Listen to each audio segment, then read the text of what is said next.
Okay, mag-unbox tayo ngayon ng binili kong drone na KF-104.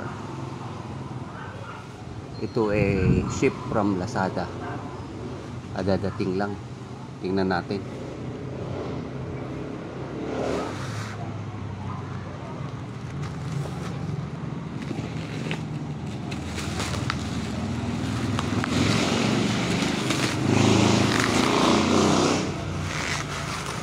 Ito yung kumpleto sa KF-104. Ito yung pinaka-kumpleto.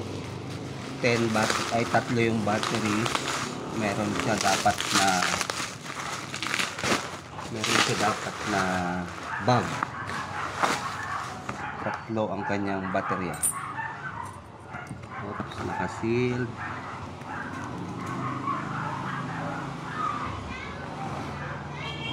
Sealed din. Okay. So, ito na siya ngayon. Yun. Ayun ang kanyang bag. Oo, yung nakalagay talaga sa loob ng bag. Nakapasok ko sa bag. Okay. Tip na. Ayun ang kanyang bag.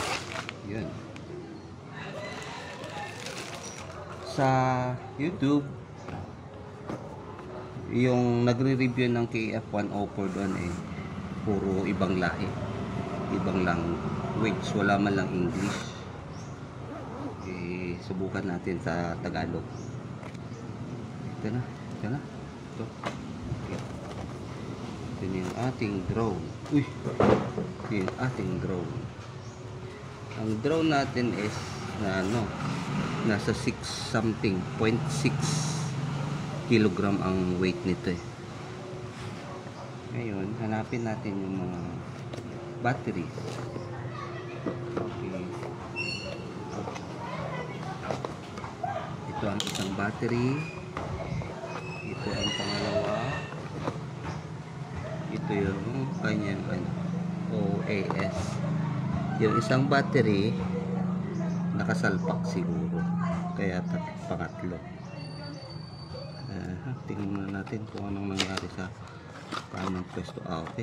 Ito. Tama. 3 ang kanyang battery. May card reader siya.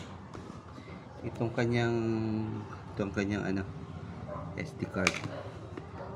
Itong kanyang pinagmamalaki to ng KF-104 na Android. Ang kanyang remote control.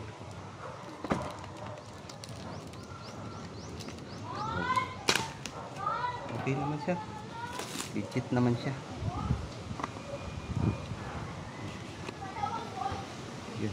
Yun.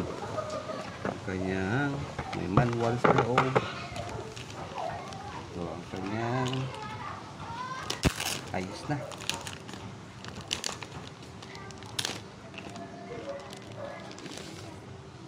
Yun. Ayan ang kanyang remote control na Android. Yan. So, okay naman. Actually, nabayaran ko na ito kasi meron akong dumating na drone na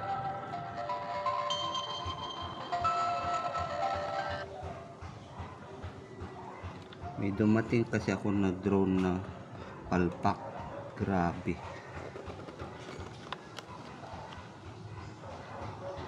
Siningil ako ng ang mahal-mahal tapos